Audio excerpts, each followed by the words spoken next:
নবী সাল্লাল্লাহু আলাইহি ওয়াসাল্লাম একটা হাদিসের মধ্যে বলেছেন যে, হে আমার সাহাবীরা, তোমরা যারা এখন বেঁচে আছো, তোমরা এমন একটা যুগে বসবাস করছো, এই যুগে যদি ইসলামের 1/10 তোমরা ছেড়ে দাও, মানে 10% তোমরা ছেড়ে দাও, তাহলে তোমরা ধ্বংস হয়ে যাবে। 1400 বছর আগে নবী সাল্লাল্লাহু আলাইহি ওয়াসাল্লাম সাহাবীদেরকে এই কথা বলেছেন। কিন্তু হে আমার সাহাবীরা, তোমাদের পরে এমন একটা যুগ আসছে, যে যুগ এত ফিতনাময় হবে যে ওই যুগে ঈমান ধরে রাখাটা হাতের মধ্যে জ্বলন্ত আগুন ধরে রাখার মতো হবে, এত কঠিন হবে। ইউসবিহুর রাজুলু মুমিনান ওয়া ইউমসি কাফিরান। ওই যুগে একজন মানুষ সকাল করবে মুমিন অবস্থায়, সন্ধ্যা করবে কাফের অবস্থায়। ওয়া ইউমসি মুমিনান ওয়া ইউসবিহু কাফিরান। সন্ধ্যা করবে মুমিন অবস্থায়, সকাল করবে কাফের অবস্থায়। ইয়াবিউর রাজুলু দীনাহু লিআরদিদ দুনিয়া। দুনিয়ার সামান্য স্বার্থের বিনিময়ে মানুষ তার দিনকে বিক্রি করে দিবে। এমন ফিতনাময় যুগ তোমাদের পরে আসছে। তো ওই যুগে আমার উম্মতের মধ্যে যারা বেঁচে থাকবে, তারা যদি ইসলামের 1/10 মানে 10% তো ধরে রাখতে পারে, তারা জান্নাতে যাবে ইনশাআল্লাহ। কোনো সন্দেহ আছে যে আমরা সেই যুগে বাস করছি? এখনো সন্দেহ আছে? নবী সাল্লাল্লাহু আলাইহি ওয়াসাল্লাম 1450 বছর আগে বলেছিলেন, আজকে থেকে নিয়ে প্রায় 1450 বছর আগে নবীজি বলেছিলেন যে আমার আর কিয়ামতের মাঝখানে এতটুকু দূরত্ব বাকি আছে। এভাবে তিনি হাতটা উঁচু করেছেন, দেখিয়েছেন আমার এই 2 আঙ্গুলের মাঝখানে যতটুকু ডিস্টেন্স বা দূরত্ব, আমি এবং কিয়ামতের মাঝখানে এতটুকু দূরত্ব। নবী সাল্লাল্লাহু আলাইহি ওয়াসাল্লাম নবী হয়েছেন মানে কিয়ামতের আলামত শুরু হয়ে গেছে। সর্বশেষ আসমানি কিতাব কোরআন নাজিল হয়ে গেছে, তার মানে এর পরের সময়গুলো হচ্ছে কিয়ামতের নিকটবর্তী সময়। নবী সাল্লাল্লাহু আলাইহি ওয়াসাল্লাম বলছেন, এই উম্মতের আর কিয়ামতের মাঝখানের সময়ের দূরত্ব হচ্ছে আসর থেকে মাগরিবের ওয়াক্তের মতো। বলে তো কোন নামাজের ওয়াক্তটা খুব ছোট হয়? ফজর থেকে জোহর, জোহর থেকে আসর, না আসর থেকে মাগরিব? সবচেয়ে ক্ষুদ্র নামাজের ওয়াক্ত কিন্তু আসর থেকে মাগরিব। তো সেই সময় এত ক্ষুদ্র হয়, দেখা যায় আমরা নামাজ পড়ে যদি একটু কোরআন তেলাওয়াত করতে বসি, দেখবেন মাগরিবের নামাজ আজান দিয়ে দিয়েছে। এমন না? বিষয়টা এমন। আর নবীজি বলছেন, আমার উম্মত আর কিয়ামতের মাঝখানের ডিস্টেন্সটা এতটুকু, মনে হবে যেন আসর থেকে মাগরিবের ওয়াক্ত। আর এই কথাটা উনি বলেছেন 1400 বছর আগে। কত বছর ভাই? এখন 1450 বছর পরে কারো যদি বুঝতে বাকি থাকে সময় খুব কাছাকাছি, আমরা বলতে পারি, বলতে বাধ্য হব যে সেই ব্যক্তির হৃদয়ের চোখটা অন্ধ। সেই ব্যক্তির কি হৃদয়ের চোখটা কি অন্ধ? ওর বাহ্যিক চোখ খোলা ঠিকই, বাহিরের চোখে সব দেখে ঠিকই, কিন্তু ভিতরের চোখটা অন্ধ। আল্লাহ রাব্বুল আলামিন জাহান্নামীদের বৈশিষ্ট্য সম্পর্কে একটা আয়াতে বলেছেন, সূরা আ'রাফের মধ্যে 179 নম্বর আয়াতে আল্লাহ পাক বলছেন, ওয়ালাকাদ যারানা লিজাহান্নামা কাসীরাম মিনাল জিন্নি ওয়াল ইনস। আমি প্রচুর জিন আর মানুষকে দিয়ে জাহান্নাম পরিপূর্ণ করব, বলি নাউযুবিল্লাহ। আমি প্রচুর জিন আর মানুষকে দিয়ে জাহান্নাম পরিপূর্ণ করব, অথচ এই জিন আর মানুষকে আমি সৃষ্টি করেছিলাম আমার ইবাদত করার জন্য। যেমন সূরা যারিয়াতের 56 নম্বর আয়াতে আল্লাহ পাক বলেছেন, ওয়ামা খালাকতুল জিন্না ওয়াল ইনসা ইল্লা লিয়াবুদুন। আমি জিন আর মানুষকে শুধু আমার ইবাদত করার জন্য সৃষ্টি করেছি। যাদেরকে আল্লাহ পাক শুধু তার ইবাদত করার জন্যই সৃষ্টি করেছেন, সেই জিন আর মানুষদের মধ্যে বহু জিন আর মানুষ জাহান্নামে যাবে। কুদিয়াল আমর, এটা লিখিত হয়ে গেছে। কেন যাবে? আল্লাহ সূরা আ'রাফ 179 নম্বর আয়াতে নিজেই বলছেন, কারণগুলো হচ্ছে লাহুম কুলুবুন লা ইয়াফকাহুনা বিহা। জাহান্নামে যাওয়ার কারণ হচ্ছে তাদেরকে কলব দিয়েছিলাম, উপলব্ধি করতো না। তাহলে বুঝলাম হৃদয়ে কলব, বিবেক আল্লাহ যাদেরকে দিয়েছেন তারপরে উপলব্ধি করতে পারে না, এটা জাহান্নামীদের বৈশিষ্ট্য। আর ওয়ালাহুম আযানুন লা ইয়াসমাউনা বিহা, তাদেরকে আমি কান দিয়েছিলাম এই কান দিয়ে তারা শুনতো না। একটু লক্ষ্য করে দেখি, আমরা কিন্তু বাইরের কান দিয়ে সবাই শুনতে পারি, তাহলে এটা কোন কান যে কান দিয়ে সে শুনতো না? আমরা তো বাহিরের কান দিয়ে সবাই শুনে, তাহলে আল্লাহ যে বলছেন কান আছে কিন্তু শোনে না, তাহলে কোন কান দিয়ে শুনি না বলেন? হৃদয়ের কান দিয়ে। তার মানে আমাদের দুইটা চোখ, দুইটা কান। আল্লাহ পাক আবার বলছেন ওয়ালাহুম আ'য়ুনুন লা ইউবসিরুনা বিহা, আমি তাদেরকে চোখ দিয়েছিলাম, চোখ দিয়ে দেখে নাই। বাহ্যিক চোখে আমরা সবাই দেখছি, তাহলে কোন চোখ অন্ধ? আল্লাহ পাক কোন চোখ অন্ধের কথা বলছে?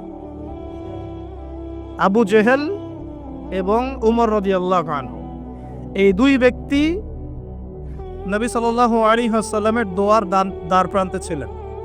আল্লাহর নবীজি দোয়া করছেন, হে আল্লাহ, ইসলামের কঠিন সময় চলছে, মক্কায় অনেক জুলুম নির্যাতন চলছে, আল্লাহ তুমি এই দুই ব্যক্তির মধ্যে যে কোনো একজনকে হেদায়েত দিও। এই দুই ব্যক্তির মধ্যে যে কোনো একজনকে, যাকে তোমার পছন্দ, তাকে হেদায়েত দিয়ে তুমি দ্বীনের জন্য কবুল করো। সুবহানাল্লাহ। একজনের নাম আবু জেহেল, যার নাম আবুল হাকাম ইবনে হিশাম। আবু জেহেলের নাম কি? আবুল হাকাম ইবনে হিশাম, মানে আবু জেহেলের নাম কিন্তু আবুল হাকাম, জ্ঞানের পিতা, কিন্তু আমরা বলছি আবু জেহেল মানে অজ্ঞতার পিতা। কেন? কারণ সে বাহ্যিক জ্ঞানে পরিপূর্ণ ছিল, শরীয়তের গভীর জ্ঞান, শরীয়তের সত্য তার চোখে স্পষ্ট হয় নাই। আল্লাহ পাকের নিদর্শন একটার পর একটা দেখানো হয়েছে, কিন্তু তারপরেও সে ইসলাম কবুল করে নাই। এই কারণে আমরা তাকে বলি আবু জেহেল, অজ্ঞতার পিতা। অথচ তার নাম কিন্তু আবু জেহেল নয়, তার নাম আবুল হাকাম, জ্ঞানের পিতা। আমাদের সমাজে এমন অনেক বড় বড় বুদ্ধিজীবী আছে না, বাহিরের বস্তুবাদী জ্ঞানে পরিপূর্ণ, শরীয়তের জ্ঞানের অজ্ঞ, মিসকিন, এমন মানুষ আছে না? টকশো একদম ঝড় তুলে ফেলছে, একদম ইতিহাস, সংস্কৃতি, বিশ্ব অর্থনীতি, রাজনীতি, কোন সেক্টরের জ্ঞান নাই যা তার জানা নাই, কিন্তু শরীয়তের মাসলা মাসাইল সে বলতে পারবে না। শরীয়তে ঈমান ভঙ্গের কারণ বলতে পারে না, কোন কোন কথা বললে শিরক হয়, কুফর হয়, কোন কোন কথা বললে নেফাক হয়ে যায়, মানুষ মুরতাদ হয়ে যায়, এগুলো জানে না, কিন্তু বাহ্যিক জ্ঞানে পরিপূর্ণ। এরাও কিন্তু বর্তমান নব্য আবু জাহেল, এরা হচ্ছে বর্তমান সময়ের নব্য আবু জাহেল। আবু জাহেল কিন্তু জ্ঞানের পিতা ছিল।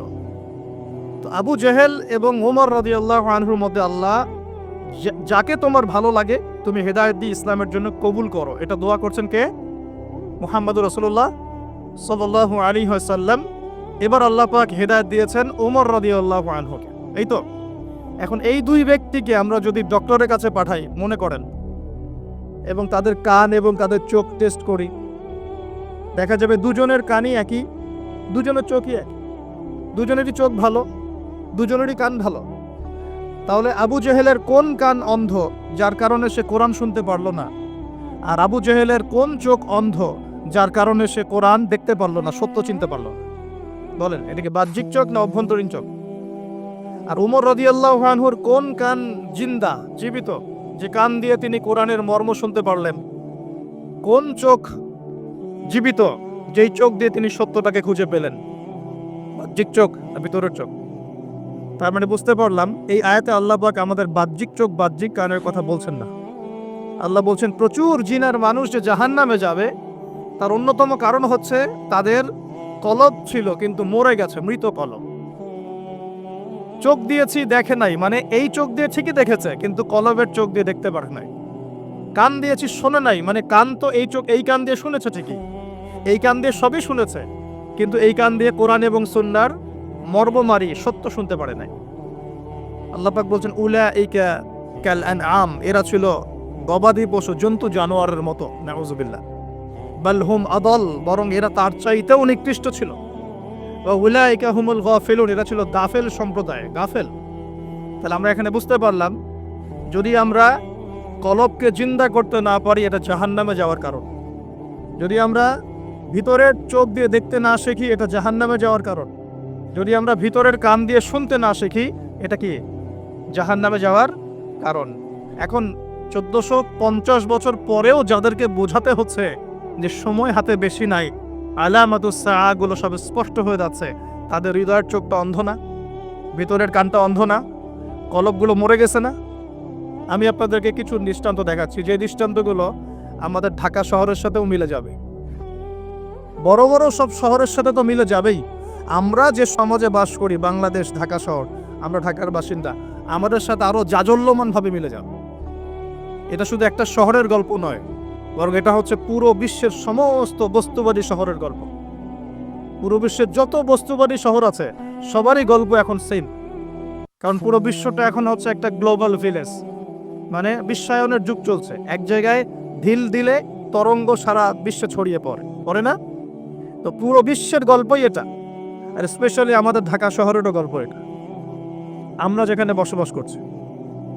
কোরআন এবং হাদিসের ভাঙাচুরা এলেম কালাম দিয়ে মনে হচ্ছে এখন পর্যন্ত যে আমাদের উপরে আল্লাহ পাকের গজবটা আসে নাই, এটাই হচ্ছে আল্লাহর রহমত।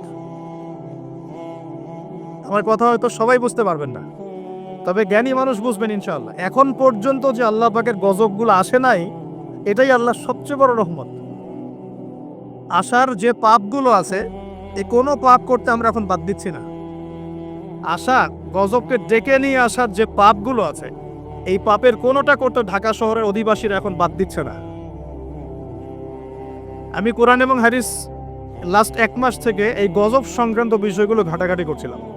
যখন থেকে যে ভূমিকম্প, টার্কি সিরিয়ার ঘটনাগুলা, ইউক্রেন রাশিয়ার বা ন্যাটো রাশিয়ার যে কনফ্লিক্ট, মহামারী, তা করোনা, কোভিড, বৈশ্বিক অর্থনৈতিক মন্দা, এই যে সমকালীন ইস্যুসগুলো চলছে, এগুলোর সাথে যখন আখিরুজ্জামানের হাদিসগুলোকে স্টাডি করছিলাম, তখন বুঝতে পারলাম যে স্পেশাল যে 10টা 15টা বা 20টা পাপ আছে, সর্বোচ্চ 20টা হবে, মেজর 10টা, এই 10-15টা 20টা পাপ যখন সারা বিশ্বে ছড়িয়ে পড়ে, তখন বিশ্বের অবস্থা এমন হবে যেমনটা এখন হয়েছে।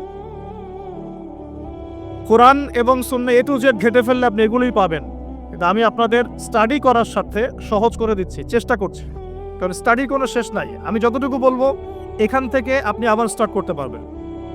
একটা আমি আপনাকে বেস দিচ্ছি, এর উপর দাঁড়িয়ে আপনি আরও স্টাডি করতে পারবেন।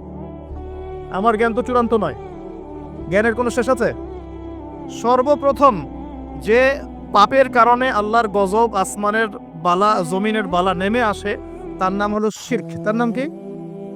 এখন পুরো বিশ্বের বড় বড় যে বস্তুবাদী শহরগুলো আছে, সবগুলোর বেশিরভাগই শিরকে নিমজ্জিত আছে। আর এই শিরক শুধুমাত্র আল্লাহ ছাড়া মূর্তি পূজা করাই শিরক নয়, শুধুমাত্র আল্লাহ ছাড়া চন্দ্র, সূর্য, গ্রহ, নক্ষত্রের পূজা করাই শিরক নয়, শুধুমাত্র এই আল্লাহর সন্তান আছে এই ঘোষণা দেওয়ার নামই শিরক নয়। আমরা আমাদের শহরগুলোর মধ্যে আল্লাহ পাকের হালালকে হারাম করে নিয়েছি, হারামকে হালাল করে নিয়েছি। এটার একটা শিরক, এটা একটা কুফর। আর এই শিরকের মধ্যে আমাদের পুরো ঢাকা শহর ডুবে গেছে। আমরা আল্লাহ পাকের হালালকে হারাম করে নিচ্ছি, আল্লাহর হালালগুলো হারাম করছি, হারামগুলো হালাল করছি। আরও আছে, আমরা মনে করি যে অমুসলিমরাই মনে হয় শিরক করে, অথচ এখন মুসলিমদের মধ্যে বহু মানুষ কবর পূজা করছে, কবরে গিয়ে সেজদা করে। তার ধারণা কবরে শায়িত মানুষ তাকে ভালো মন্দ দিতে পারবে। কবরের শায়িত মানুষ কি আমার কল্যাণ অকল্যাণ করতে পারবে? আমরা জানি যে নবী মুহাম্মদ সাল্লাল্লাহু আলাইহি ওয়াসাল্লাম সুপারিশ করবেন, ঠিক আছে? তার সুপারিশে কবিরা গুনাহগার ব্যক্তিরা জাহান্নাম থেকে বের হয়ে আবার জান্নাতে যাবে ইনশাআল্লাহ।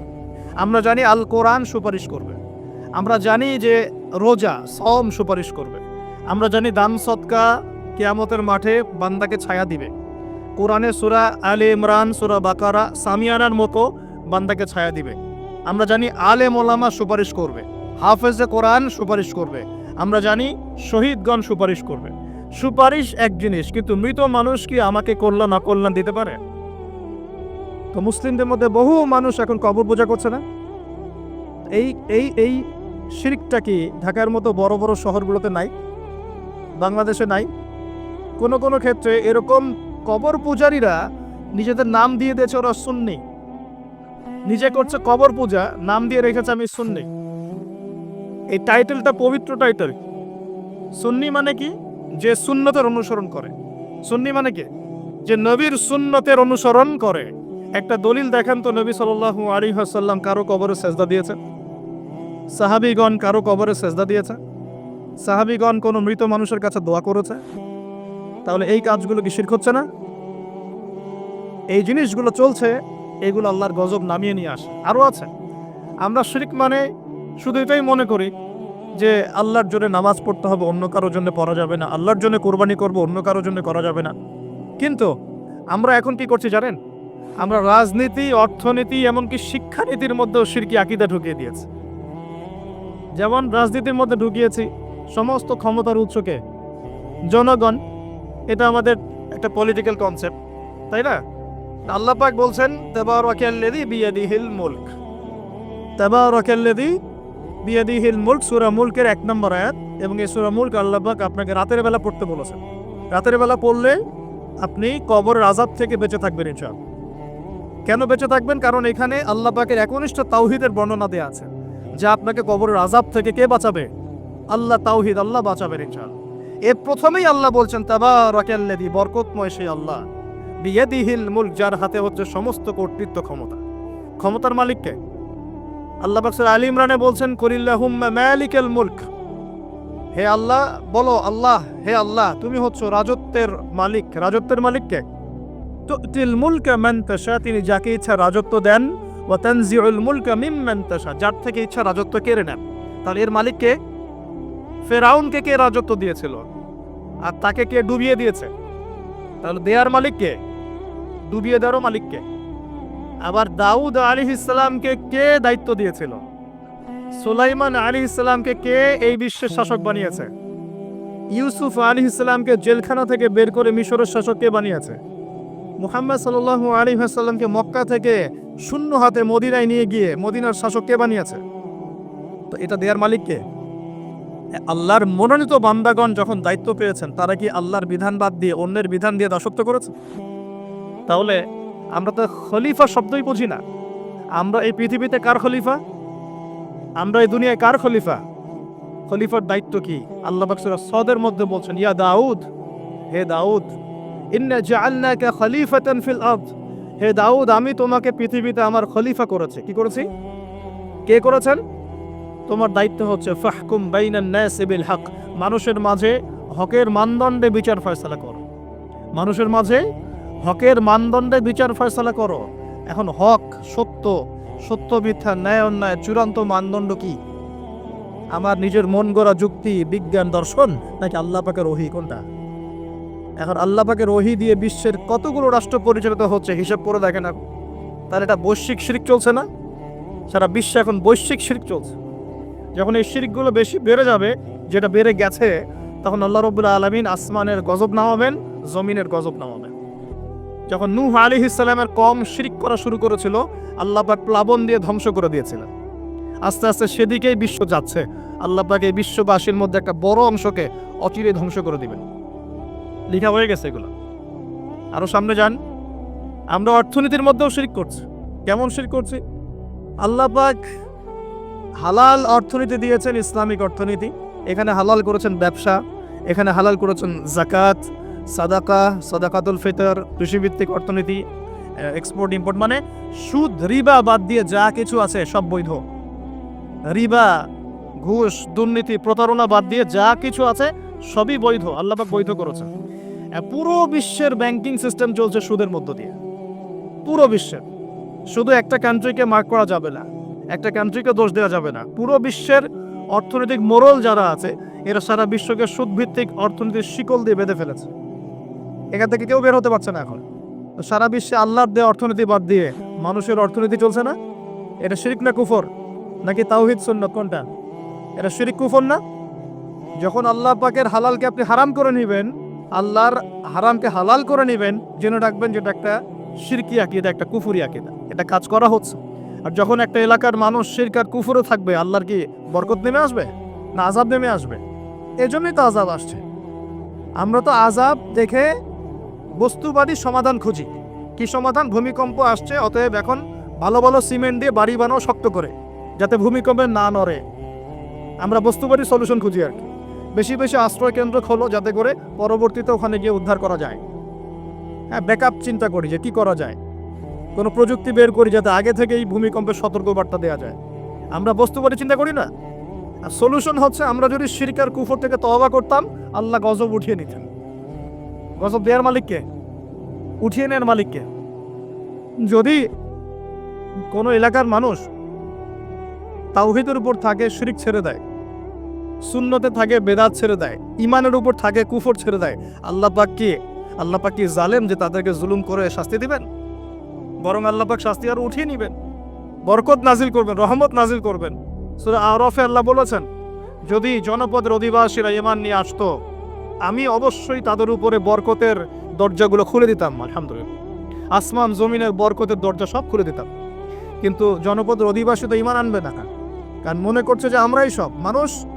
এখন এই পৃথিবীর বেশিরভাগ মানুষ মনে করে যে মানুষই সবকিছু, মানুষই সবকিছু, মানে এই সভ্যতার কারিগর হচ্ছে মানুষ, মানুষ এমন মনে করে। অথচ সভ্যতা শুরু হয়েছে নবীদের হাতে, সভ্যতা শেষও হবে নবীদের হাতে। সভ্যতা শুরু হয়েছে কোন নবীর হাতে বলেন? এই পৃথিবীতে সর্বপ্রথম কৃষি কাজ করেছেন কোন নবী জানেন? আদম আলাইহিস সালাম। আর এমন কোন নবী নাই আল্লাহ পাকে যে নবী কৃষিকাজ এবং পশুপালন করেন নাই। এমন কোন নবী নাই যিনি কৃষিকাজ পশুপালন করেন নাই। এটা নবীদের সুন্নত। কারণ নবীদেরকে মানুষকে সঠিক পথে আনতে হয়। যখন আপনি পশুপালন করবেন, কৃষিকাজ করবেন, তখন কিন্তু আপনার মধ্যে একটা ধৈর্য বাড়বে, মানুষকে নেতৃত্ব দেওয়ার একটা ক্ষমতা তৈরি হবে। তো মুসা আলাইহিস সালামকে আল্লাহ পাক 10 বছর ওই কৃষিকাজ করিয়েছেন, ফার্মে কাজ করিয়েছেন। শুআয়ব আলাইহিস সালামের ফার্মে তিনি 10 বছর কাজ করেছেন। কারণ বনু ইসরায়েলের মতো একটা ছিন্ন ভিন্ন জাতিকে তাকে নেতৃত্ব দিতে হতো। আল্লাহ পাক আগে তাকে তৈরি করেছেন। আল্লাহ বলেছেন, ওয়াসতানা'তুকা লিনাফসি, আমি নিজের জন্য তোমাকে তৈরি করেছি আগে। তো এই যে কৃষিকাজকে খারাপ মনে করবেন না। এগুলো যারা করেন মনোকষ্টে ভুগবেন না যে আপনি দরিদ্র, আপনার মান সম্মান কম, এমন নয়। আপনি বরং সম্মানিত মানুষ, কারণ আপনি নবীদের সুন্নতের পেশায় আছেন, মাশাআল্লাহ। তো যেটা বলছিলাম, যখন শিরক আর কুফর বাড়তে থাকে একটা জনপদের মধ্যে, তখন আল্লাহর আযাব গজব নামতে থাকে। এই সমস্যাগুলো আমাদের শহরে নাই? শিরক আর কুফরে ভর্তি হচ্ছে না দিন দিন? আমাদের শহরে পেপার পত্রিকা খুললেই দেখা যায় রাশিফল। কি রাশিফল? তুমি সিংহ রাশি, তোমার দিনটা কেমন যাবে। তুমি কন্যা রাশি, তোমার দিনটা কেমন যাবে। আর প্রায় মিডিয়াগুলো এগুলো প্রচার করে না? এই সব মুশরিক মিডিয়া, এগুলা সবই মুশরিক। কিরকম করে বুঝলাম মুশরিক? একটা ভূমিকম্প যদি হয়, বলবে না যে আল্লাহর কাছে মানুষ কত অসহায়, এরকম শিরোনাম দিয়ে সংবাদ করবে না। কি করবে? প্রকৃতির কাছে মানুষ কতই না অসহায়। আল্লাহ বললে মৌলবাদী হয়ে যাবেন। আল্লাহ বললে কি হবেন? মৌলবাদী হয়ে যাবেন। প্রকৃতি শব্দ চুজ করে কথা বলুন। প্রকৃতির কাছে আমরা কত অসহায়। কে প্রকৃতি? প্রকৃতি কি, কাকে বলে, কত প্রকার, কি কি সংজ্ঞা দেখ। প্রকৃতি কে? প্রকৃতিকে সৃষ্টি করলো, এটা কত প্রকার, কি কি, কে কে তাকে নিয়ন্ত্রণ করে, এগুলো বলবে না? মানুষের ব্রেইন ওয়াশ করে ফেলা হচ্ছে এগুলো দিয়ে। রাশিফল সবার মাথায় ঢুকিয়ে দেওয়া হচ্ছে রাশিফল। আজকের দিনটা কেমন যাবে, আজকের দিন কেমন যাবে বেটা তুমি জানো? কালকের দিন তোমার কেমন যাবে তুমি জানো? মানুষের জ্ঞান তো এতই ক্ষুদ্র যে মানুষ এটাই জানে না আগামীকাল তার সাথে কি হবে। আপনার নিজের সাথে আগামীকাল কি হবে আপনি তাই জানেন না। কে গ্যারান্টি দিতে পারবে সে তার সাথে আগামীকাল কি হবে? যে মানুষ এটাই জানে না যে তার সামনে আগামীকাল কি হবে, সেই মহাবিশ্বের রব আল্লাহর জ্ঞানকে পরিব্যক্ত করতে পারবে নাকি? আল্লাহ পাকের জ্ঞানের সামনে তার জ্ঞান নিতান্তই ক্ষুদ্র। আর আমরা এখন আমাদের এই ক্ষুদ্র জ্ঞান নিয়ে মহাবিশ্বের স্রষ্টা আল্লাহর জ্ঞানকে পেনিট্রেট করতে যাচ্ছি, আল্লাহর বিধানকে চ্যালেঞ্জ করছি, আল্লাহর বিধান কোরআন সুন্নাহর বিরুদ্ধে চ্যালেঞ্জ করছি, বিভিন্ন কলাম লিখছি, বই লিখছি, বক্তব্য লিখছি না? আমরা কি আল্লাহ পাকের সাথে আল্লাহ দ্রোহিতা করছি না? এমনকি আল্লাহর রহমত নেমে আসবে না আযাব আসবে? ভালো করে মাথায় বোঝেন লেকচারগুলো, তারপরে আসেন। এই রাশিফল কি শিরক না কুফর না ঈমান, কোনটা? এগুলো শিরক না? ঢাকা শহরের অলিগলিতে এখন দেখা যায় আংটি বিক্রেতা বিভিন্ন আংটি বিক্রি করছে এবং তাকে রোগ ভালো হওয়ার গ্যারান্টি প্রদান করছে। এভাবে রোগ ভালো হয়? আংটি পরেছেন, যদি ওর উপর বিশ্বাস স্থাপন হয় যে এই আমার রোগ ভালো করবে, তাহলে শিরক হবে না ঈমান থাকবে না চলে যাবে? কি হবে? কল্যাণ অকল্যাণের মালিককে, রোগ দেওয়া ভালো করার মালিককে। এখন বলতে পারেন তাহলে কি চিকিৎসা করব না? অবশ্যই চিকিৎসা করবেন। কেন চিকিৎসা করবেন? কারণ আমাদের নবীজি বলেছেন আল্লাহ এমন কোনো রোগ নাজিল করেন নাই যার শেফাও নাজিল করেন নাই। আল্লাহ পাক এমন কোনো রোগ নাজিল করেন নাই যার চিকিৎসা আল্লাহ নাজিল করেন নাই। মানে প্রতিটা রোগেরই চিকিৎসা আছে, অতএব চিকিৎসা করবেন। কিন্তু একটা জড়বস্তু আপনার রোগ ভালো করতে পারবে? কেউ কেউ টিয়া পাখি নিয়ে রাস্তায় ঘাটে বসে আছে ঢাকা শহরে, এগুলো চলতে ফিরতে দেখতে পারবেন আপনি। একটু ফিলোসফার হন, চোখ দিয়ে দেখেন। ফিলোসফি খারাপ জিনিস না। ফিলোসফি মানে দর্শন, আপনাকে ভেতর থেকে দেখতে শেখাবে। আর ভেতর থেকে দেখতে না পারলে বাহ্যিক চোখ দিয়ে দেখলে সবকিছু বুঝতে পারবেন না। আল্লাহ পাক আমাদের সবার হৃদয়ের চোখটা খুলে দিন, বলি আমিন। রাস্তাঘাটে বসে আছে, টিয়া পাখি দিয়ে ভাগ্য পরীক্ষা করছে। তো এখন এই টিয়া পাখি দিয়ে ও যদি ভাগ্য পরীক্ষা করতে পারে, তাহলে ওর আজকে প্রধানমন্ত্রী হওয়ার কথা না? ও রাস্তার ধারে বসে আছে কেন? ও নিজে রাস্তার ধারে বসে আছে কেন বলেন? আমাদের ঢাকা শহরে একটা জিনিস বাড়ছে দিন দিন, এই জাদুবিদ্যার চর্চা বাড়ছে। দেখলাম কিরকম করে বুঝলাম যে জিনের রোগী বাড়ছে দিন দিন, জিনগ্রস্ত রোগী।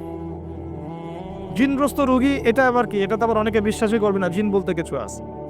আমরা বিশ্বাস করি যে মানব জাতির পাশাপাশি এই পৃথিবীতে জিন জাতীয় আছে। মানুষের মাঝে যেমন ভালো মন্দ মানুষ আছে, জিনের মধ্যেও ভালো মন্দ জিন আছে। জিনের মধ্যে কি আছে ভাই? ভালো মন্দ জিন আছে। এক শ্রেণীর জিন আছে আল্লাহর অনুগত, এক শ্রেণীর জিন আছে উদ্ধত। উদ্ধত জিনগুলো মানুষের ক্ষতি করে, এবং যখন মানুষ আল্লাহর বিধান মানে না, পাক পবিত্র থাকে না, জিকির আজগার করে না, দোয়া কালাম পড়ে না, হ্যাঁ, কোরআন তেলাওয়াত ছেড়ে দেয়, তখন জিন মানুষকে ধরে। কোনো কোনো সময়ে বিভিন্ন স্বার্থ উদ্ধারের জন্য মানুষ কবিরাজ, গণক, জাদুকরের কাছে যায়, গিয়ে তাবিজ কবজ করায় না? তাবিজ করায়, বান মারে, জাদুটোনা করে না? এতে করে সম্পর্কের মধ্যে বিচ্ছেদ ঘটায়। হ্যাঁ, অনেকে আবার প্রেমিকাকে পাওয়ার জন্য বশ করছে, তাবিজ করছে। হ্যাঁ, চাকরিতে ভালো চাকরি হয় না, চাকরির জন্য তাবিজ করছে। তারপর অনেকে ব্যবসায় উন্নতি হচ্ছে, হিংসা লাগে, ওর বিরুদ্ধে কাজ করছে। এই যে সমস্যাটা ইদানিং শহরের মধ্যে বাড়ছে, এটা কিন্তু সেখর বা জাদু, কুফরি। কেউ যদি এই কাজে লিপ্ত হয়, সে ঈমান হারিয়ে ফেলবে, ইসলাম থেকে নাম কাটা পড়ে যাবে। আল্লাহ পাক আমাদের সবাইকে হেফাজত করুন বলি আমিন।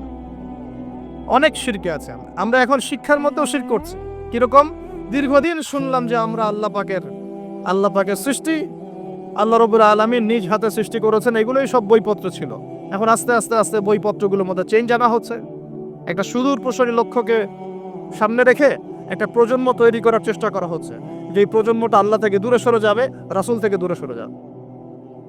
আমরা এখন মানুষকে বিবর্তন শেখাই, অথচ আল্লাহ পাক বলেছেন, এ খলাকতু বিয়াদিয়া ইয়া ইবলিস, হে ইবলিস, মা মানাআকা, তোমাকে কে নিষেধ করলো?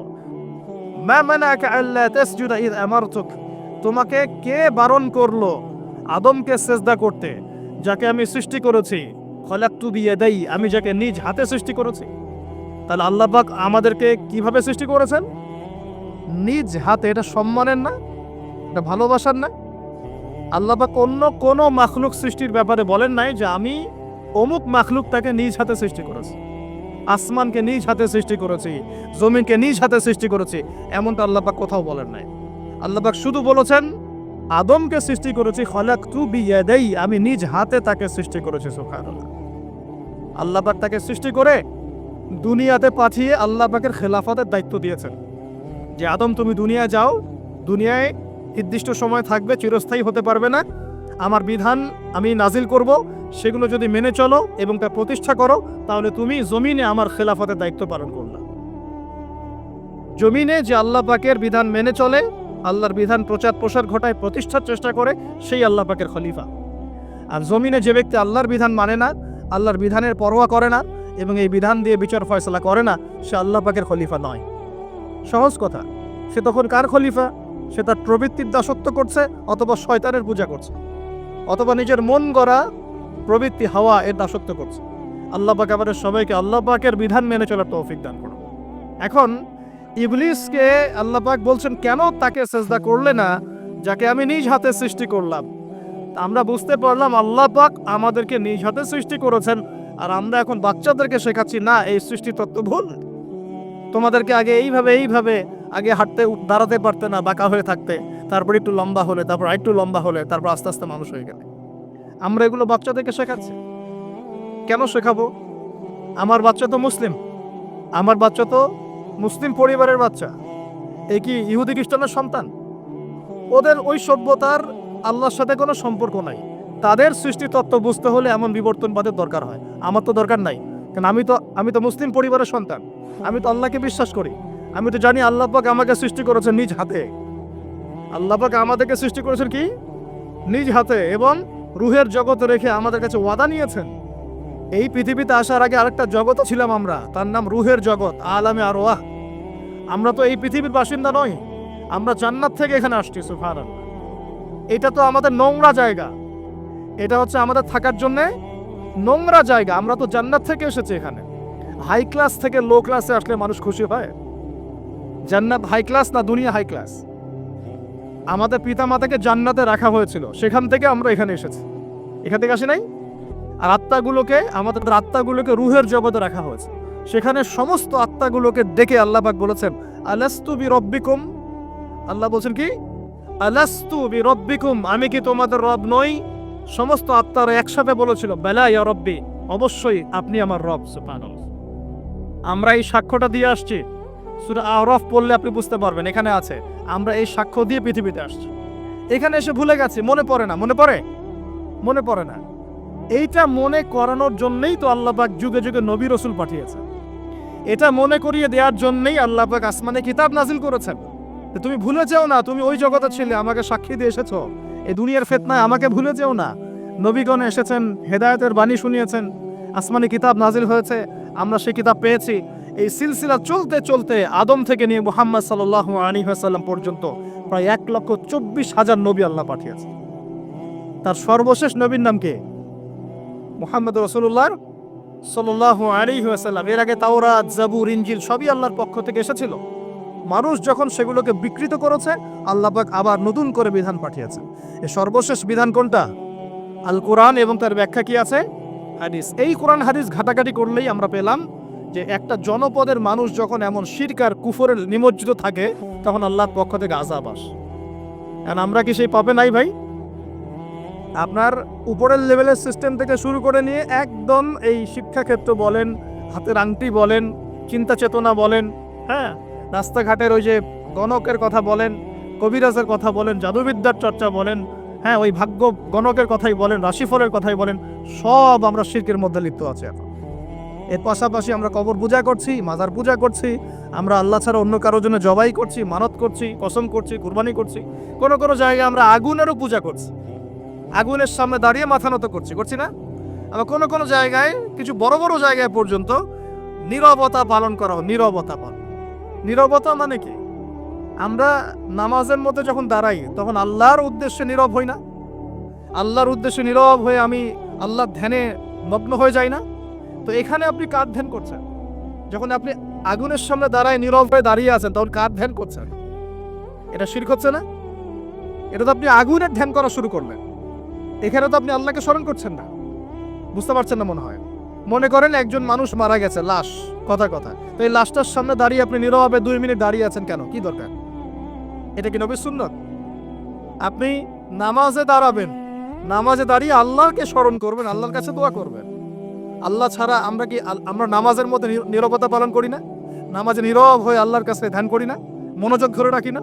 তো এখন আপনি কোথায় মেডিটেশন করছেন? এটা তো শয়তানের দিকে যাওয়ার রাস্তা খুলে দিবে আপনাকে। অনেকে আগুনের সামনে মাথা নত করছেন, প্রদীপে পূজা করছেন, অনেকে দেখা যায় বিভিন্ন দিবসে এই যে বানর, হনুমান, এইসবের মূর্তি টুর্তি নিয়ে রাস্তাঘাটে দৌড়াদৌড়ি করছেন। ছেলেপেলেরা এগুলো বেশি করছে। কাকে প্রমোট করছো তোমরা? কাকে প্রমোট করতে যাচ্ছ? কোন সংস্কৃতি প্রমোট করছো? এই হাদিস এটাও আছে শেষ জামানায় যে আমার উম্মতের একটা বড় অংশ মুশরিকদের সাথে মিশে যাবে এবং মূর্তি পূজা শুরু করবে। এগুলো চলছে না এখন? এগুলো যখন চলবে, তখন আমাদের উপর কি আল্লাহ পাকের রহমত নেমে আসবে ভাবছেন, না আযাব আসবে? ওই যে বলেছে আযাব যে আসে নাই সেটাই আল্লাহর রহমত, এটা আমি গবেষণা করে বলছি। আযাব যে আসে নাই এখন পর্যন্ত, এটাই আল্লাহ পাকের রহমত। তওবা করে ফিরে না আসলে অচিরেই আল্লাহ পাকের আযাব নেমে আসবে ইনশাআল্লাহ। আল্লাহ হেফাজত করুক। তারপরে আমরা শঙ্কিত যে কখন না নেমে আসে। আল্লাহ রাব্বুল আলামিন আমাদেরকে হেফাজত করে নেবে। এভাবে প্রতিটা ক্ষেত্রে শিরক চলছে, শিরক আর কুফর। কোরআন খোলেন, হাদিস পড়েন, দেখবেন আল্লাহ পাক যতগুলো জনপদকে ধ্বংস করেছেন, তার প্রধান 2টা পাপ ছিল শিরক আর কুফর। এই যে আমাদের যুব সমাজ এটাই বোঝে না যে নামাজটা ছেড়ে দেওয়াটা কুফরি। নামাজ যে না পড়া, ছেড়ে দেওয়া, ইচ্ছা করে না পড়াটা কুফরি, এটা ওদেরকে কেউ শেখায় নাই। 20 বছর পড়াশোনা করেছে বিশ্ববিদ্যালয়ে, স্কুল, কলেজ, বিশ্ববিদ্যালয়ে 20 বছর পড়াশোনা করেছে, কেউ কোনো স্যার ওদেরকে শেখায় নাই যে নামাজ ছেড়ে দিলে কুফরি হয়। এবং এদের সংখ্যা লক্ষ লক্ষ না, মনে হয় কোটি কোটি হবে যুব সমাজ, যারা 20-25 বছর পড়াশোনা করে নামাজ যে কুফর, নামাজ ছেড়ে দেওয়া যে কুফরি, এটা শিখে নেয়। আর নবীজি বলেছেন মান তারাকা সালাতান মুতাআম্মিদান ফাকাদ কাফারা। যে কোনো মাযহাবের ইমাম সাহেবকে জিজ্ঞাসা করে দেখেন, যে কোনো মাযহাবের আলেমকে জিজ্ঞাসা করে দেখেন, এই হাদিসটা আপনাকে শুনিয়ে দিবে। যে ব্যক্তি ইচ্ছাকৃতভাবে নিজের উপর ফরজ নামাজ ছেড়ে দিল, সে কুফরি করলো। কি করলো? তো এই যুব সমাজকে কে শিখাবে যেটা কুফরি? বহু ছেলে পেলে, আমি তো দেখেছি ওয়াজ মাহফিল অ্যারেঞ্জ করা হয়েছে, এশার ওয়াক্ত হয়ে গেছে, সবাই নামাজে দাঁড়িয়েছে, অর্ধেকের বেশি নামাজ বাদ দিয়ে দূরে দাঁড়িয়ে হট্টগোল করছে, হই উল্লাহ করছে। এখানে ওয়াজে আসছে বক্তাকে দেখার জন্য আসছে। নামাজ নাই, ওয়াজ শুনে কি করবো তুমি? নামাজ ইম্পর্টেন্ট না ওয়াজ ইম্পর্টেন্ট? নামাজ না থাকলে ইসলাম থাকে? আমি আজকে একটা হাদিস পড়ে আসছি, আস্তে আস্তে পড়তে আসছিলাম এগুলা, যে ইসলামের শেষ জামানায় ইসলামের যে বিষয়গুলো উঠে যাবে, হ্যাঁ, ইসলামের যে বিষয়গুলো উঠে যাবে তার মধ্যে অন্যতম একটা হচ্ছে আল্লাহ পাকের আইন, আল্লাহ পাকের শাসন। উঠে যায় নাই সারা বিশ্ব থেকে? আস্তে আস্তে আস্তে উঠে গেছে না? আচ্ছা, এরপর বাকি থাকবে নামাজ। এরপর বাকি থাকবে কি? নামাজ। ওই নামাজ হবে সর্বশেষ ইসলামের রুকন, যেটা সর্বশেষে উঠে যাবে, নামাজও উঠে যাবে। এখন দেখেন তো সমাজের কত পার্সেন্ট মানুষ নামাজ পড়ে? কত পার্সেন্ট? একটু হিসাব করবেন, খালি মসজিদে ফজরের ওয়াক্তে আর এশার ওয়াক্তে যাওয়া আসা করে বুঝতে পারবেন যে নামাজ কত পার্সেন্ট মানুষ পড়ে, 5 ওয়াক্ত নামাজ কত পার্সেন্ট মানুষ পড়ে। তাহলে এই যে নামাজ যে শেষে উঠে যাবে, তাহলে শেষের সময় আমরা চলে আসছি না? আর সবার প্রথমে উঠে যাবে এই উম্মতের মধ্যে আমানত। কি উঠবে ভাই? এটা তো পুরো ঢাকা শহর থেকে উঠে গেছে। ঢাকা শহর কেউ কাউকে বিশ্বাস করতে পারে না, স্বামী পর্যন্ত স্ত্রীকে বিশ্বাস করতে পারে না, স্ত্রী স্বামীকে বিশ্বাস করতে পারে না, ভাই ভাইকে বিশ্বাস করতে পারে না, বোন বোনকে বিশ্বাস করতে পারে না। হ্যাঁ, ইমাম সাহেবকে কমিটি বিশ্বাস করতে পারে না, কমিটিকে ইমাম সাহেব বিশ্বাস করতে পারে না, মাহফিল কমিটিকে বক্তা বিশ্বাস করতে পারে না, বক্তাকে মাহফিল কমিটি বিশ্বাস করতে পারে না। হ্যাঁ, তারপর দেখা যায় যে অফিসের বস কর্মীদেরকে বিশ্বাস করতে পারছে না, কর্মীরা বসকে বিশ্বাস করতে পারছে না, শাসক জনগণকে বিশ্বাস করতে পারে না, জনগণ শাসককে বিশ্বাস করতে পারে না। সর্বত্র চলছে অবিশ্বাসের যুগ। বাজারে যাবেন এই কেনাকাটা করতে, বলবে একদম টাটকা ভাই, একদম ফ্রেশ, 7 দিনের জিনিস ফরমালিন মায়ের আপনি খাওয়াই দিয়ে দিল। বিরিয়ানি তো আমাদের এখানকার একটা কালচার। বিরিয়ানির ইয়েতে যাবেন, গরু বলে যে কত কুকুর শিয়াল খাওয়াই দিচ্ছে আল্লাহ ভালো জান, তাই না? গরু খাসি বলে কুকুর শিয়াল খাওয়াই দিচ্ছে, একদম তাজা দেশি মুরগি বলে মরা মুরগি খাওয়াই দিচ্ছে। হ্যাঁ, বড় বড় রিনাউন কয়েকটা অভিযান করলো না কয়দিন আগে, দেখলেন? মানুষকে মারার মতো বিষাক্ত রং মিশিয়ে খাওয়াই দিচ্ছে। আমানত সবার আগে উঠে যাবে, আমানত, বিশ্বাস। আমানতদার ব্যক্তিকে বলা হবে খেয়ানতকারী ব্যক্তি, আর খেয়ানতকার যে ওকেই বলা হবে আমানতদার। যে আমানতদার তাকে বলা হবে খেয়ানতকারী, আর যে খেয়ানত করে ওকেই বলা হবে আমানতদার। তখন আল্লাহ পাকের আযাব আসবে প্রতিটা ক্ষেত্রে। বলবে যে ভাই মাছটা ফ্রেশ, দেখবেন যে পচা মাছ, বা এই যে ফ্রেশ গরুর মাংস, দেখবেন যে ওটাকে একদম ইঞ্জেকশন মেরে মেরে মেরে গরুটাকে ফুলাই দিয়েছে একবার। কোনো কোনো সময় দেখা যায় ডাব খেতে আসেন শহরে, রাস্তার পাশে ডাব বিক্রি করতেছে, ডাব কেটে দেখবেন পানি অর্ধেক নাই, সিরিঞ্জ দিয়ে পানি বের করে ফেলছে। কোন যুগে আস? এটা আমাদের শহর ভাই, আমাদের শহর, যেখানে আমরা সবাই দাড়ি টুপি নিয়ে ঘুরে বেড়াই। আমরা বাইরে একটা অভিনয় করতেছি, আমরা আসলে বাইরে একটা অভিনয় করতেছি। আমরা মনে হয় নিজের সাথেই অভিনয় করছি, আমরা এখন মনে হয় নিজেদের সাথেই নিজের অভিনয় করছি। বাইরে গিয়েছি স্ত্রী শপিং করতে, এদিকে বয়ফ্রেন্ডের সাথে ডেটিং করে বাসায় এসে স্বামীকে বলছে তোমার জন্য শার্ট কিনে নিয়ে আসলাম। হ্যাঁ, এদিকে স্বামী বাসা থেকে বের হয়েছে, ওইদিকে অফিসের কলিগদের সাথে দু চারটার সাথে তার অবৈধ সম্পর্ক। ঠিক আছে, মানি ব্যাগ সার্চ করলে কন্ডম পাওয়া যায়, মানি ব্যাগ সার্চ করলে কি পাওয়া যায়? কন্ডম পাওয়া যায়। এবার প্রোটেকশন, এগুলো না করলে এইডসের রোগ হবে। শিখিয়েছে যে যৌন সম্পর্ক করেন, অবৈধ যৌন সম্পর্ক করেন, কিন্তু প্রোটেকশন নিয়ে করেন, এগুলো শেখাচ্ছে মানুষ। তো এই জেনাকারী সমাজের উপর আল্লাহর গজব আসবে না তো কি আসবে বলেন? কি আসবে? ও বাইরে গিয়ে আরো 2-3টা মেয়ের সাথে সম্পর্ক করে বাসায় আসে, স্ত্রীকে বলছে আমি তোমাকেই সবচেয়ে বেশি ভালোবাসি। মানে এখানে জেনাকে উস্কে দেওয়া হচ্ছে, আর হালাল সম্পর্ক, হালাল বিবাহ, এটাকে প্রতিবন্ধকতা সৃষ্টি করা হচ্ছে। আপনি হালাল বিয়ে করতে চান, পারবেন না, কঠিন। যৌতুক, এখানে আবার যৌতুকের ব্যাপার আছে। ভাবখানে এমন যে বিয়ে মানে একটা বাণিজ্য, মানে যখন মেয়ের বাবা বিয়ে দিবে, মেয়েটাকে পার করছে বড় অঙ্কের একটা টাকা দরকার এখানে। হ্যাঁ, আর ছেলের বাবা যখন মেয়ে নিয়ে আসছে, সেখানে আবার বড় অঙ্কের যৌতুক ইম্পোজ করছে। মেয়ের বাবা দিচ্ছে বড় অঙ্কের মোহর, আমার মেয়েকে বিয়ে করতে চাও, 20 লাখ টাকা মোহর লাগবে। ও ছেলের সামর্থ্য নাই, ও বলছে ঠিক আছে, আচ্ছা লেখুক, পরে বাসর রাত্রে মাফ করাই নিব। অর্থ তো বাসর রাত্রে মাফ করাই নিচ্ছে, তারপর সারা বছর এটা সারা জীবন দেওয়ার কোনো নাম নাই, মেয়ের হক আর সে পেল না। এদিকে মেয়ের বাপও কম চালাক না, হ্যাঁ, সে আবার মোহর যেমন বাড়িয়েছে, ছেলের বাপও কম চালাক না, সে আবার এদিকে যৌতুক ইম্পোজ করেছে। ওই যৌতুকের টাকাটা নিয়ে মোহরটা দিব। সবাই চালাক, সবাই স্মার্ট, মানে প্রতারণা অবিশ্বাসের যুগ চলছে। এটা প্রতারণা অবিশ্বাসের যুগ। একটা মেয়েকে বাইরে পাঠিয়েছেন বাবা, সেই মেয়ে বাবার কাছে খুব ভালো, দুধ খেতে মানে নাক চিপলে দুধ বেড়ায়, এমন একটা অবস্থা মেয়ের। বাইরে দেখবেন প্রাইভেটে গিয়ে কোচিংয়ে গিয়ে 8-10টা প্রেম করা শেষ। হ্যাঁ, ছেলেকে পাঠিয়েছেন ইউনিভার্সিটি বিশ্ববিদ্যালয় আমাদের শহরেই, ছেলে খুব ভালো বাবার কাছে, একদম নাক চিপলে দুধ বেড়ায়। বাইরে গিয়ে দেখবেন এদিকে 8-10টা মেয়ের সাথেও সম্পর্ক করা শেষ। এই যে পিচ্ছি পিচ্ছি ছেলেকে আমরা রাস্তাঘাটে দেখি, ঢাকা শহরের কিশোর গ্যাং তৈরি করেছে, কিশোর গ্যাং।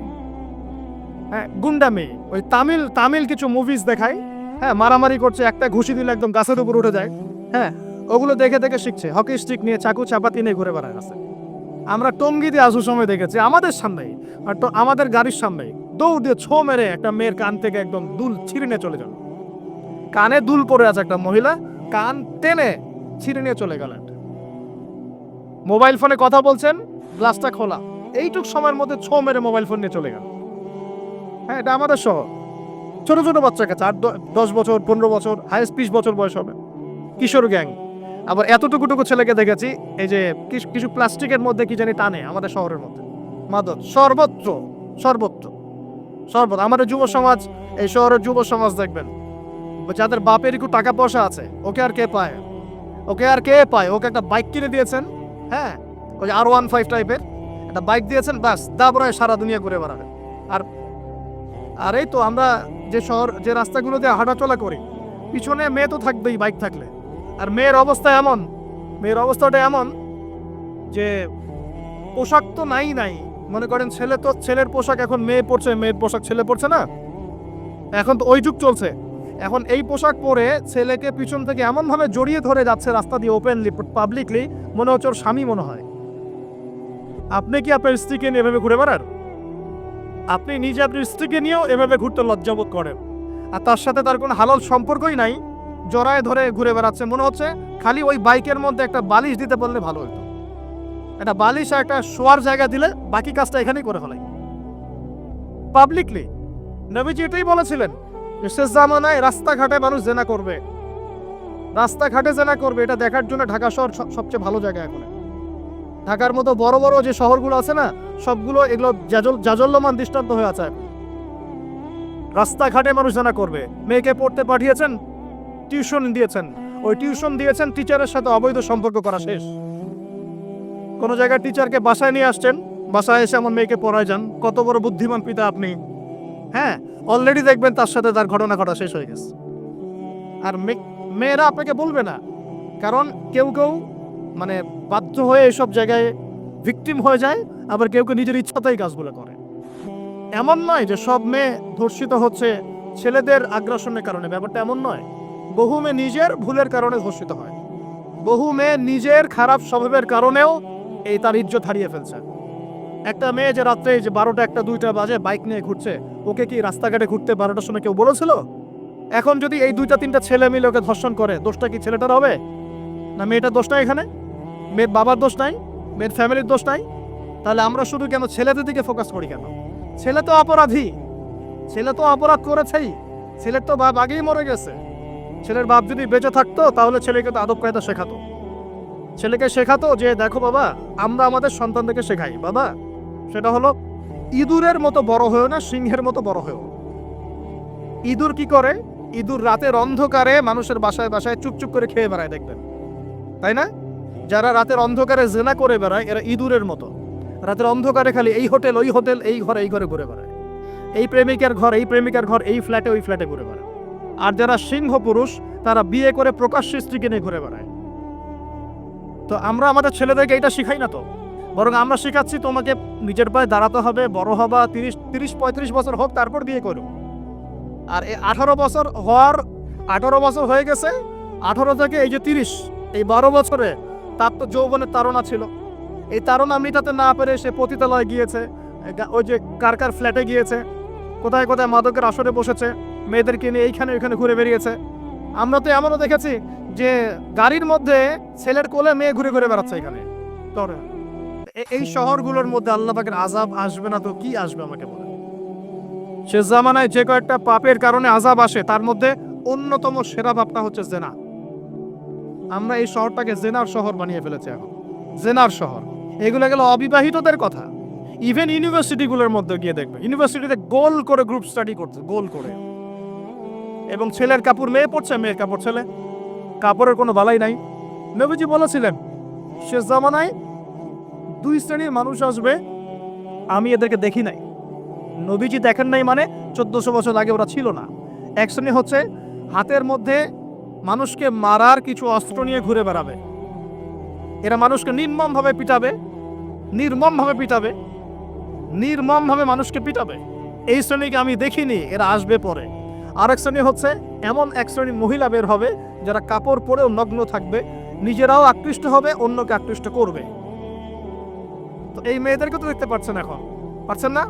তার মানে কিয়ামত কাছে না দূরে? আর আমি এখন ওই হাতে লাঠিওয়ালা ওই গ্রুপকেও খুঁজে পেয়েছি। হাতে লাঠিওয়ালা সেই গ্রুপ কোনটা জানেন? ওই যে ঘরের মধ্যে ঢুকায় ঢুকায় যে ছেলেগুলোকে মেরে মেরে রাত্রেবেলা মেরে ফেলায়, সেটা গ্রুপের। বিভিন্ন হলে হলে দেখেন না, হকি স্টিক নিয়ে 8জন 10জন মিলে এক একটা করে ছেলেকে ডেকে নিয়ে পিটাই পিটাই মেরে ফেলায়, এগুলো সেই ছেলে।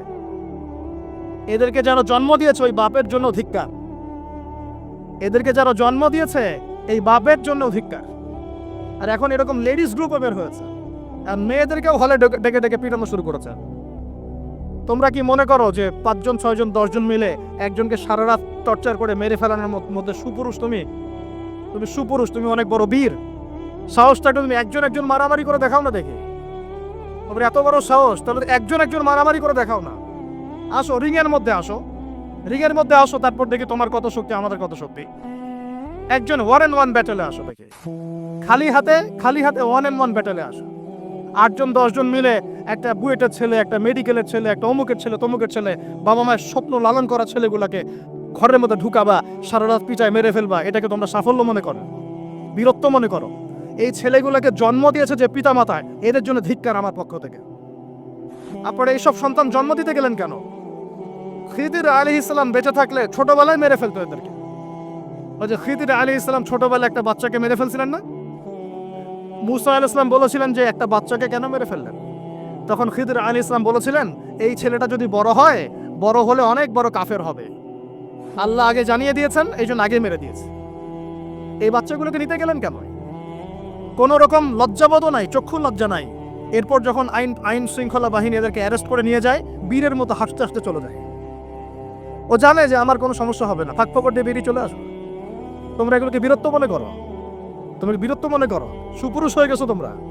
এতই যদি ক্ষমতা থাকে, সাহস থাকে, তো একজন মারামারি করো না কেন? 1-on-1 ব্যাটেলে আসো, তারপর দেখো কে জিতে কে হারে। 10জন মিলে একজনকে পিটাবা, মনে করছো খুব বড় বীর হয়ে গেছো। এখন 10টা মেয়ে মিলে একটা মেয়েকেও পিটাচ্ছে, সুবহানাল্লাহ। একটা মেয়েকে আপনি ঘরের মধ্যে ঢুকায় সারা রাত পিটাবেন, মেয়েটা কাঁদতে কাঁদতে বলছে আমার পায়জামা পর্যন্ত খুলে ফেলেছে টান দিয়ে। আরে তোর মায়ের পায়জামাকে খুলে ফেললে তোর কেমন লাগবে? তোর বোনের পায়জামাকে খুলে ফেললে তোর কেমন লাগবে? কোন সাহসে তুই একটা মেয়ে পায়জামায় হাত দিস? এত বড় সাহস! আর এদেরকে আমরা তোলাতলো করে মানুষ করি।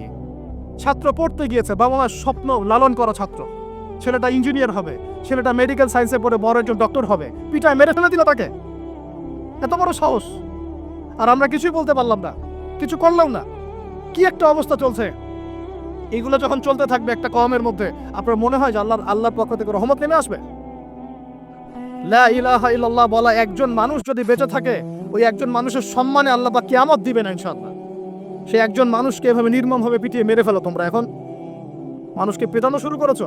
নবী সাল্লাল্লাহু আলাইহি ওয়াসাল্লাম শেষ জামানের হাদিস সম্পর্কে বলেছিলেন যে আমি এক শ্রেণীর মানুষকে দেখি নাই যারা আসবে মানুষকে নির্মমভাবে মারবে, নির্মমভাবে মানুষকে পিটিয়ে মারবে। আর কোরআন খুলে দেখেন, একটা জাতির কথা আল্লাহ পাক বলেছেন। এই জাতির নাম হচ্ছে আদ জাতি। কোন জাতি ভাই? এই আদ জাতিকে আল্লাহ পাক ধ্বংস করেছিলেন ঝড় দিয়ে, ঝাপটা দিয়ে। আল্লাহ পাক এই কওম সম্পর্কে বলেছেন ওয়াইযা বাতাসতুম জাব্বারিন, ওরা শিরক কুফর তো করতোই, কিন্তু এর পাশাপাশি একটা বড় পাপ করত। ওই পাপটা হচ্ছে এরা যখন মানুষকে পেত পিটিয়ে মেরে ফেলতো, নির্মমভাবে পিটিয়ে মেরে ফেলতো। এই আদ জাতির পাপ তোমরা করা শুরু করেছো। এখন আমাদের শহরে এগুলো চলছে না? এখন দিনে দুপুর রাস্তাঘাটে এগুলো চলছে। শিক্ষা প্রতিষ্ঠানে গিয়ে এগুলা মাস্তানি করতে গিয়েছো তোমরা? আমার ভাই হয়ে যদি এই কাজ করো, আমি তোমার চেহারা পর্যন্ত দেখতে যাবো না ইনশাআল্লাহ। আল্লাহ রাব্বুল আলামিন আমাদেরকে ওমরের শাসন দান করুন বলে আন। একটা মাস ওমরের শাসন যদি চলে না, দেখবো সব লাইনে চলে আসছে ইনশাআল্লাহ। একটা মাস খালি ধর্ষণের বিচার করা শুরু করেন, ধর্ষণ করার সাহস খুঁজে পাবে না ইনশাআল্লাহ কেউ। কোন মাদ্রাসাতে আমরা দেখেছি, কোন মাদ্রাসাতেও এই যে হাফেজ ছাত্র হতে গিয়েছে, বাবা মা হাফেজ বানাবে, মাদ্রাসায় পাঠিয়েছে, মাদ্রাসার শিক্ষক ছেলেটাকে বলাৎকার করে রেখে দিয়েছে। হ্যাঁ, ঢাকা শহরের ঘটনা বলছি। আমাদের সন্তানটাকে কোথায় পাঠাবো তাহলে? পাপ যেই করুক, পাপ পাপি। এখানে যদি দাড়ি টুপিওয়ালা মানুষও পাপ করে, তাকেও শাস্তির আওতায় নিয়ে আসতে হবে। আল্লাহ পাক তৌফিক দান করুন। মাদ্রাসায় আপনি ছাত্রকে বলাৎকার করবেন? মাদ্রাসায় আপনি সমকামিতা করবেন? আপনার তো লিঙ্গ কেটে জাতির সামনে উপস্থাপন করা দরকার। উমরের শাসন হলে এটাই হতো। উমরের শাসন হলে আল্লাহর কসম করে বলছে এগুলোই হতো। ওয়াজ মাহফিলগুলোকে, দিনের এই পবিত্র আমানতগুলোকে অনেক জায়গায় ঠাট্টা মশকরার পাত্র বানানো হয়েছে। কোথাও দেখা যায় যে ওয়াজ মাহফিল সিজনে, যে বললাম বিচে জিকির চালু করা হবে না, ফাইজলামি শুরু করছো, গাল গল্প কেচ্চা কাহিনী শুরু করছো। ইনশাআল্লাহ তাআলা অচিরেই এই উম্মতের মধ্যে এমন নেতৃত্ব আসবে ইনশাআল্লাহ, যে নেতৃত্বের আন্ডারে ইনশাআল্লাহ তাআলা জমিন থেকে জুলুমের শেকড় উপরে যাবে ইনশাআল্লাহ। আমরা আল্লাহর কাছে দোয়া করি, আল্লাহ পাক আমরা বেঁচে থাকি না থাকি এমন প্রজন্ম যেন আল্লাহ পাক নিয়ে আসেন ইনশাআল্লাহ। সারা দুনিয়া জুড়ে ফাইজলামি শুরু হয়ে গেছে, সারা বিশ্ব জুড়ে এই যে পশ্চিমাদের যে আগ্রাসন, মুসলিম বিশ্বের আনাচে কানাচে অসহায় মুসলিমদেরকে নির্যাতন করা হচ্ছে নির্মমভাবে। একটা বাচ্চা সে জানে না যে শিয়া কি সুন্নি কি, বোম মেরে নষ্ট উড়িয়ে দেওয়া হলো, মাথার খুলি উড়িয়ে দেওয়া হলো। একটা বাচ্চা, একটা মা জানে না শিয়াইজম কি সুন্নিজম কি, মিসাইল মেরে বোম মেরে হত্যা করে দেওয়া হলো। ফাইজলামি শুরু হয়েছে সারা বিশ্ব জুড়ে, এগুলো চলতেছে। সারা বিশ্ব জুড়ে মিডিয়ার মধ্য দিয়ে মুসলিমদেরকে আজকে সন্ত্রাসী বানানো হয়ে গেছে। সারা বিশ্বে রক্তও ঝরবে আমাদের, আবার আমাদেরকেও সবাই সন্ত্রাসী বলে বেড়াবে। নাটক শুরু করেছেন, নাটক। সারা বিশ্ব জুড়ে সবচেয়ে শান্তিকামী মানুষ কারা? আমরা, অন্য কেউ আছে? সারা বিশ্বের মানুষের, নিরীহ মানুষের রক্ত কাদের হাতে লেগে আছে? আমাদের হাতে। আমরা ইরাকে মানুষ হত্যা করেছি, আমরা আফগানিস্তানে মানুষ হত্যা করেছি, আমরা উইঘুরদেরকে হত্যা করেছি, আমরা রোহিঙ্গাদেরকে হত্যা করেছি, আমরা বিগত 12, 14, 15 বছর ধরে সিরিয়াতে বাচ্চাদেরকে হত্যা করেছি, বিগত প্রায় 70 বছর থেকে প্যালেস্টাইনে আমরা মানুষকে হত্যা করেছি। আমরা কি এই যে লেবানন, জর্ডান এই জায়গাগুলোতে মানুষকে আমরা মারছি? তাহলে সারা বিশ্বে আমাদেরকে আজকে সন্ত্রাসী কেন বলা হবে? কি কারণে বলা হবে? আর আমরা কেউ কোনো কথাও বলি না, মন থেকে ঘৃণাও করি না। এই কথাগুলো বলবেন কারা? বলবেন তো আলেম ওলামারা। এখন যদি আমরা এই ওয়াজ মাহফিলের স্টেজগুলোকে সার্কাসের মঞ্চ বানিয়ে ফেলি, এই আমানতের হক কে আদায় করবে? কে আদায় করবে? আল্লাহ পাক আমাদের সবাইকে বোঝার তৌফিক দান করুন। আমরা আশা করি ইনশাআল্লাহ তাআলা আমাদের উপরে যারা আছেন তাদের বোধোদয় হবে ইনশাআল্লাহ তাআলা। আমরা কারো শত্রু নই, ইসলাম কারো শত্রু নয়, কারো খারাপ চায় না। ইসলাম চায় সমাজের ন্যায় প্রতিষ্ঠা হোক, এবং ন্যায়টা যে কারো হাত দিয়ে প্রতিষ্ঠা হোক, কোনো সমস্যা নাই। XYZ যেই হোক না কেন, যার হাতে ন্যায় প্রতিষ্ঠা হবে আমরা তার জন্য দোয়া করবো ইনশাআল্লাহ। আর যে অন্যায়কে প্রশ্রয় দিবে, প্রতিষ্ঠা করবে, আমরা তার ধ্বংসের জন্য আল্লাহর কাছে দোয়া করবো ইনশাআল্লাহ। আর আল্লাহ পাকের গজব যখন নেমে আসবে, কেউ ঠেকাতে পারবে না ইনশাআল্লাহ। আমি বলে দিয়েছি প্রথমেই, সবকিছু মালিককে, সব ক্ষমতা কার হাতে? প্রিয় যুবক ভাইয়ের স্পেশালি আগামী দিনে ইসলামের পতাকা হাতে নিয়ে বিশ্বকে চ্যালেঞ্জ করার জন্য এখন থেকে প্রস্তুত হয়ে যান। একদিনের মাহফিল দিয়ে কিচ্ছু হবে না, একদিনের মাহফিল দিয়ে গরম বক্তব্য দিয়েও কিছু হবে না। আপনাদের সবাইকে কনস্ট্রাকটিভ কাজ করতে হবে। প্রত্যেক মুসলিম ভাইকে 5 ওয়াক্ত নামাজ আদায় করতে হবে। আল্লাহ পাক তৌফিক দান করুন। প্রত্যেক ভাইয়ের যাতে যাকাত ফরজ হয়েছে, যাকাত অবশ্যই দিতে হবে ইনশাআল্লাহ। বেশি বেশি দান সদকা করবেন। নিজের পরিবারের মধ্যে কোনোভাবেই অনইসলামিক কোনো সংস্কৃতি আসতে দিবেন না।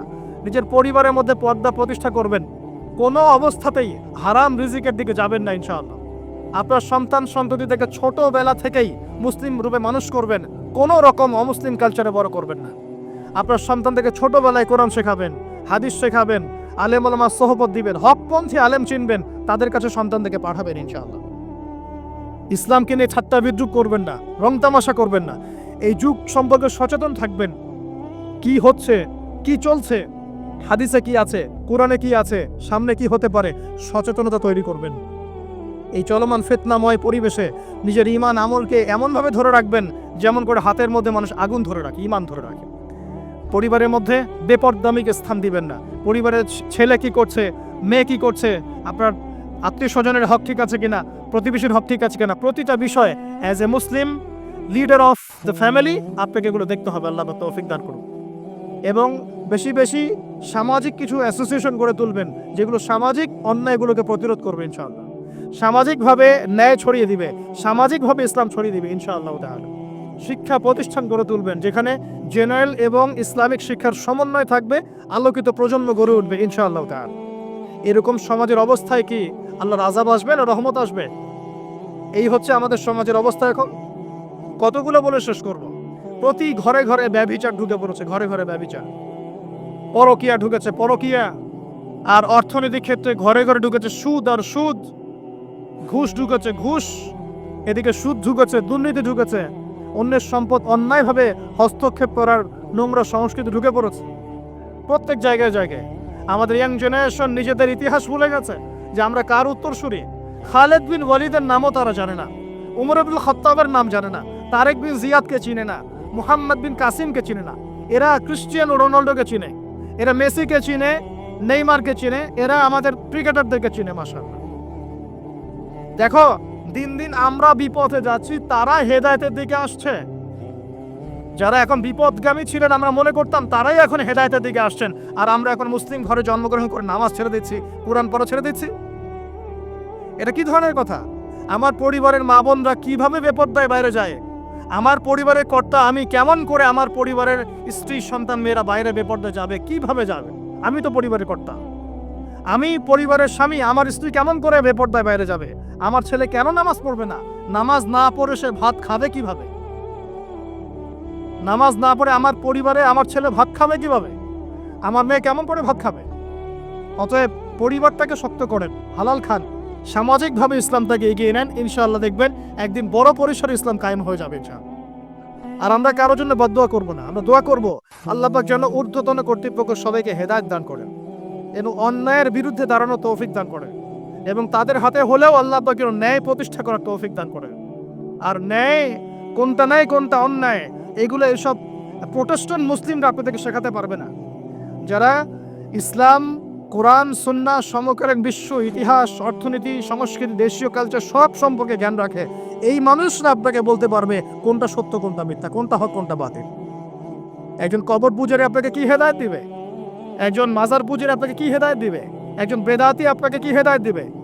হেদায়েত তো নিতে যান খালি ওদের কাছে, আর জ্ঞানী মানুষকে তো মূল্যায়ন করেন না।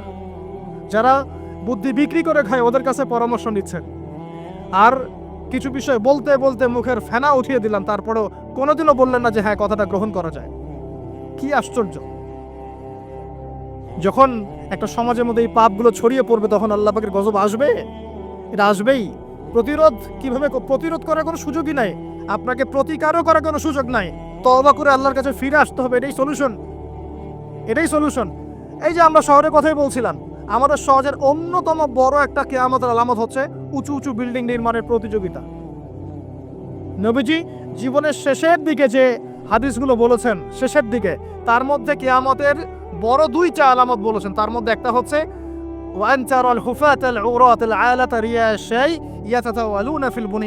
যখন দেখবে সমাজের সবচেয়ে নিম্ন শ্রেণীর মানুষেরা, রাখাল টাইপের মানুষ, গায়ে জামা নাই, পায়ে স্যান্ডেল নাই, উঁচু উঁচু বিল্ডিং নির্মাণের প্রতিযোগিতা করছে।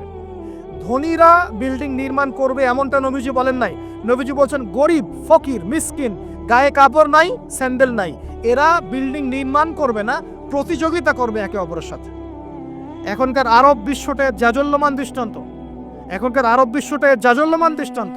অনেক সালফে সালেহিন বলেছেন যে এই হাদিস থেকে আরবদেরকে ইশারা করা হয়েছে। এটা আমাদের ঢাকার মধ্যে চলে আসছে। আজকালকে যার এক জাদা টাকা পয়সা ছিল না, আজকে 10 তলা 20 তলা ফ্ল্যাটের মালিক।